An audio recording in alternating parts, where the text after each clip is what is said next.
In the last series of lessons, we were in the High Middle Ages, where we talked about how that was a good time to be alive. And now we're going to go back to that metaphor of the Middle Ages being like a roller coaster ride. And certainly when we get to the late Middle Ages, we are plunging in terror from the highs of the High Middle Ages. As the roller coaster goes on, because the late Middle Ages is often seen as a period of crisis, we kind of associate this with one of the low points of medieval history for sure. So the first crisis that we're going to look at today is going to be with the Black Death. Now this starts October 13th, 1347, very specific date. They know that on that date, 12 merchant ships land in Sicily. The men on board these ships were very sick, and pretty soon the disease that they had started to spread throughout the rest of Europe. The Black Death had arrived, and most historians believe the Black Death was the bubonic plague that came from China. They believed it was spread along the trade routes from China to Western Europe, and the plague was probably carried by fleas who had been infected with the bacteria, and these fleas would live on, a human host. When the human host contracted the disease and died, the fleas would jump off looking for new human hosts, and they would be able to infect other people. So it appears that sometimes the bacteria would get into the lungs and not be able to spread through the people's respiratory droplets, or that it would get into the lungs and spread through respiratory droplets as well. Whatever the case of the mode of infection, we can say that Europeans died in very large numbers from this disease. Somewhere between 30 to 60% of Europeans, perhaps as many as 50 million people died in Europe alone because of the Black Death. One of the reasons for this very large death toll was because Europeans did not have any natural immunity to this particular bacteria, much like what happened to the natives when the Europeans arrived in America. Not only did they not have any immunity, but many Western Europeans, their health was already compromised before the Black Death arrived, really starting in the early 1300s. Europe had experienced waves of famine that caused by climate change at the time. The globe had been getting cooler, and this led to shorter growing seasons, more rain. This had a tendency to make it more difficult to grow crops, and this meant that Europeans were not in good health, and so that probably exacerbated the number of Europeans who died. To get a sense of how devastating the toll was from the bubonic plague, you can see on this particular slide a comparison of major pandemic and global pandemics throughout the history. Notice that the Black Death stands as the biggest death toll of all global pandemics that we've seen in human history, with approximately 200 million deaths worldwide. Probably 50 million of those are European. The rest are coming from Asia and the Middle East, and who also saw significant death tolls from this particular event, interestingly enough. If we look at our pandemic that we're still kind of dealing with, the COVID-19 virus, it's quite small in comparison, but it kind of gives you a way to compare the death toll that we are experiencing versus what they did. And so it's just kind of interesting to look at that. Very large. Now, again, we kind of we're going through the coronavirus pandemic, and I think that experience can certainly help us understand the experience of the people who lived through this time period. When it came to prevention and treatment of Black Death, the main problem for Europeans is they didn't really understand how it spread. They didn't have germ theory yet. They didn't know anything about bacteria. So the leading theory was the disease was caused by bad smells. And it's not quite as strange of a theory as you might think. Because if you think about it, things like bacteria oftentimes give a very bad smell. And so without sort of realizing it, the Europeans were confusing the smell of the actual bacteria producing that bad smell with the disease itself. So in their mind, one of the ways to prevent you from catching the Black Death would be to surround yourself with good smells. And this is why often you see people in Europe at that time period would walk around with bunches of sweet-smelling herbs wrapped up in cloves, and they would press it to their mouth and nose area. And you can see here in the back, this doctor is waving around sweet-smelling herbs to try and purify the air as a form of treatment. Now, interestingly enough, if you're holding a bunch of herbs close to your mouth and nose, this could actually, prevent you from getting sick, not because of the reasons Europeans thought, but because if you're breathing in the smells, that doesn't do anything. But if you're blocking the ability to breathe other people's respiratory droplets that may have bacteria in it, that you might be actually preventing things. So it's not highly successful, but somewhat successful, and just not for the reasons that the Europeans thought it was. A much more successful means of preventing was quarantine. And we do see Europeans discovering that if they keep sick people isolated and away from the rest of the population, this does have a tendency to prevent the disease from spreading widely. And over time, we get to see a lot of European cities in particular adopting quarantines as a means of preventing the spread of Black Death. Of course, we know all about quarantine because we lived through the lockdowns, where essentially the United States kind of just went into a state of quarantine for a while. And if you got the virus, you're encouraged to just stay home and self-isolate and quarantine. Now, when it comes to treatment, the Europeans don't really have any effective treatments for the Black Death. If you got the Black Death, you really have to rely on your own immune system to fight it off. There were some interesting treatments that were tried, but not any that were successful. So one of the treatments was to lance the buboes, the pus pockets that would show up, and they were these pus-filled swellings that would show up on these poor victims, and they would cut them open and the pus would drain out, and they would pack the wound with a combination of like herbs and actually like poop, like excrement. And it was not a very effective treatment for a couple reasons. First, if you cut it open, then you're basically letting the plague bacteria escape. This would actually make it spread more widely. And if someone were to come in contact with you, that pus and the blood, and you're basically coming in contact directly with the bacteria. And not only that, but if you put poop into an open wound, that has a lot of bacteria on its own that's bad, and other, lots of bad stuff. So you can cause blood poisoning and all other kinds of problems. So this was really not a very effective treatment. Again, for the time period, they didn't really know what was causing the disease, and they didn't have any antibiotics to try and treat it because they didn't even know what caused it. Another kind of weird treatment that they did was they advised you taking a live chicken and plucking all the feathers off of its bottom and then sticking the chicken on the buboes. The idea is that for some reason, they believe chickens breathe through their bottoms, and by sticking the chicken butt on your buboes, it would suck the poison and bad stuff out. And it's kind of weird, but that treatment obviously doesn't work. But you kind of have to think like, wow, like they really had no idea. And so certainly, I don't think that we're in any position to laugh at them because some of the things that we did during COVID-19 really didn't work either. But nonetheless, they tried. It would have an enormous impact on the society of Western Europe, for one thing, because the treatment methods were not effective. A lot of people got the disease and ended up dying from it. Leads to massive depopulation in Europe. We've already mentioned about 50 million Europeans died during this time. And we see that the cities tended to be harder hit than people living in the countryside, and some individuals would leave the city and try to escape the spread of the Black Death to protect themselves.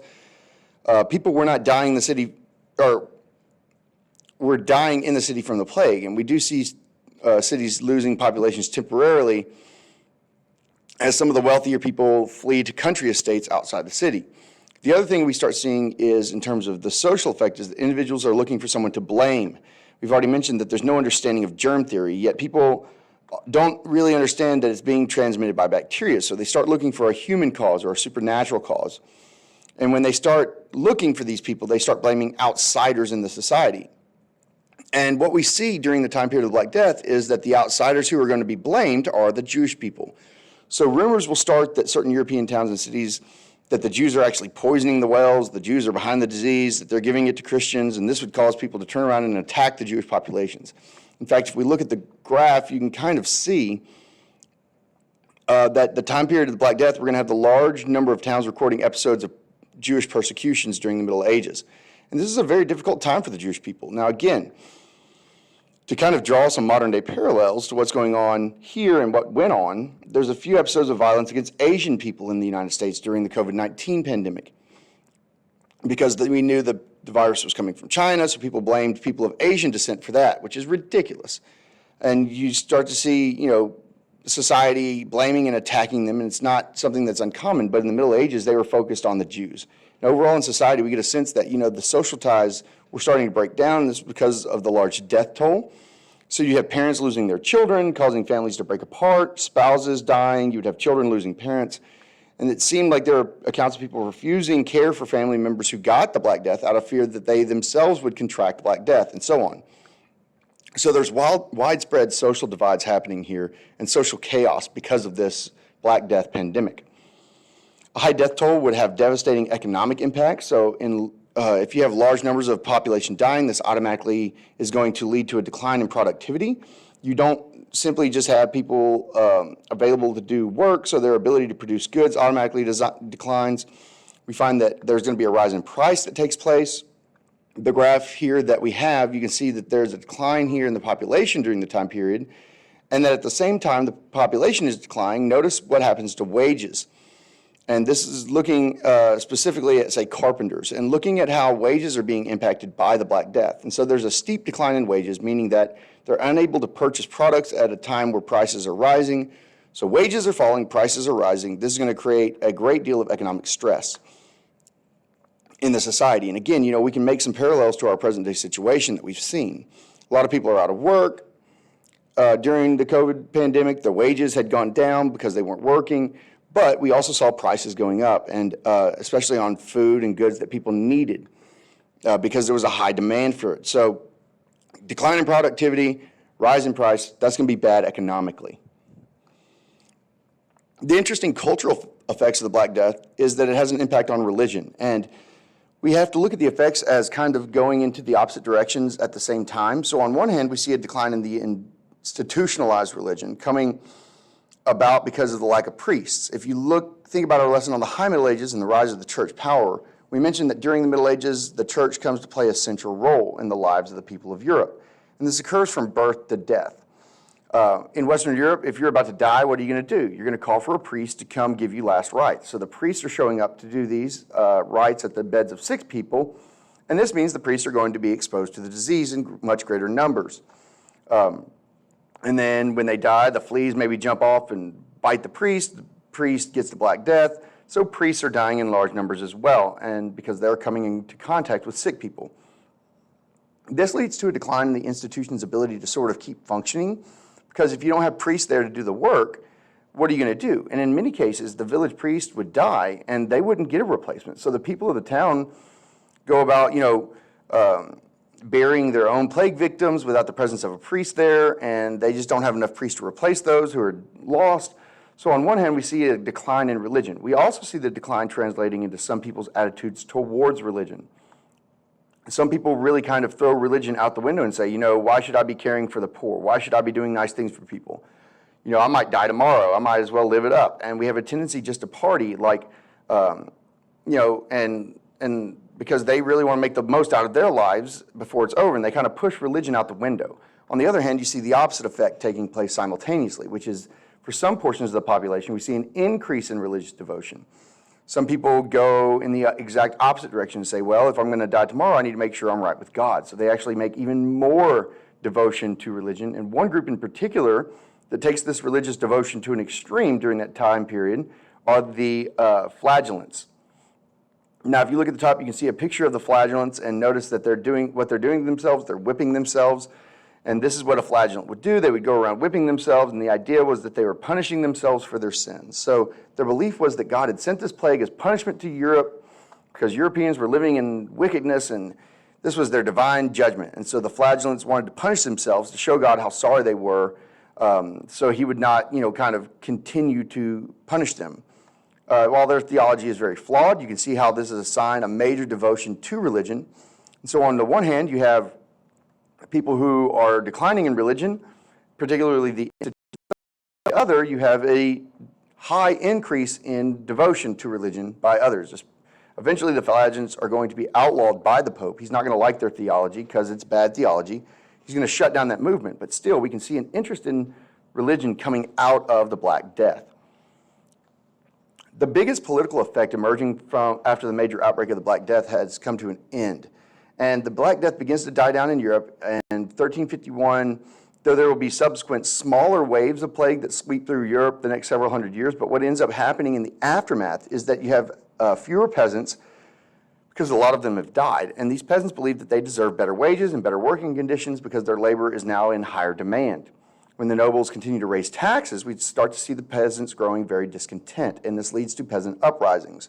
And there's two that are going to occur in the years following the Black Death. The first is the Jacquerie in 1358 in France, It's a revolt caused by taxation. The French were at war with the English in the 100 Years' War, so in order to pay for the cost of the war, the government is going to raise taxes, and the peasants are very discontent with this, so they lead an uprising.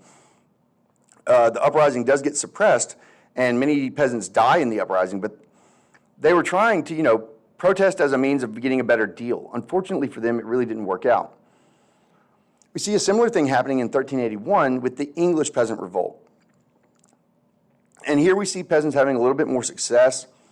What happens in the English peasant revolt is that, again, peasants want higher wages, they want better deals for their feudal arrangements because their labor is in higher demand, it's worth more, but the king passes a law that wages have to remain at a level that they were before the Black Death hit. But at the same time, he increases taxes in order to pay for that 100 Years' War. So the peasants are really seeing their wages, in effect, decreasing because they're not making more money, but they have to pay more taxes. So again, this causes a great deal of discontent, and the peasants launch a revolt in 1381.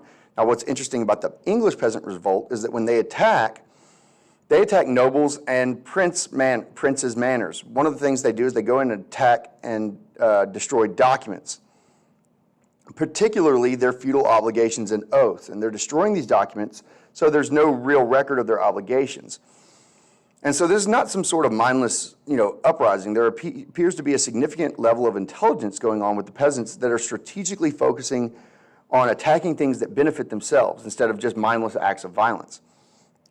The peasants march on London, and the king comes out and basically blames all the problems on his nobles and convinces the peasants to go home and that he's heard their grievances and he'll act. And then when the peasants' armies leave, the king kind of goes back on his promise and instead arrests the leaders of the peasant revolution and has them killed. So the English peasant revolt, in terms of the end result on the peasants, don't really receive what they want. But we kind of see that how one of the effects of the Black Death is this sort of political mobilization of the peasants in England and France, wanting a better deal from their feudal lords and wanting better tax rates from their local governments. So this is definitely a major political effect that we're going to see coming out of the aftermath of the Black Death.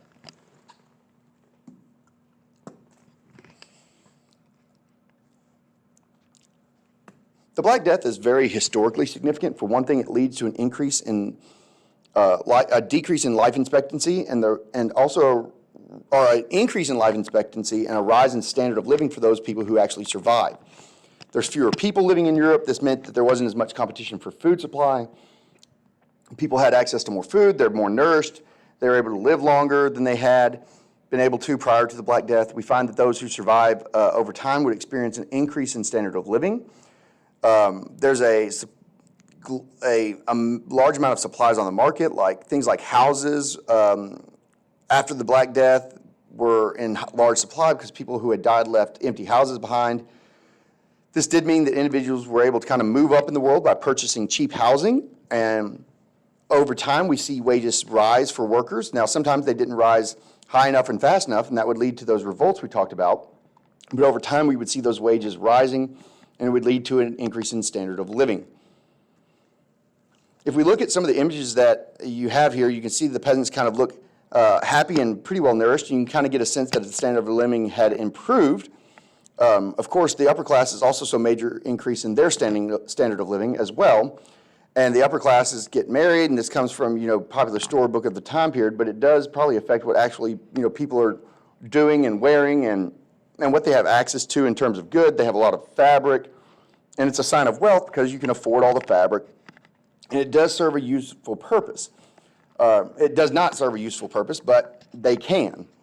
Notice that the men are not immune to fashion either. We have a man, he's wearing a very pointed-toed shoes called a Poland, which became very popular in the 1400s in Western Europe, and they have extremely long points on the toes. They're kind of excess fabric, which is in a way of just showing off how wealthy you are because you can afford these pointy-toe shoes.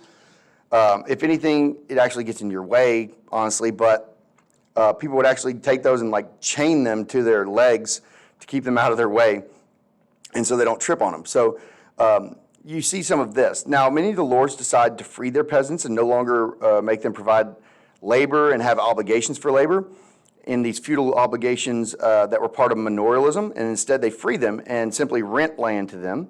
So we see a decline of the manorial system and the institution of serfdom.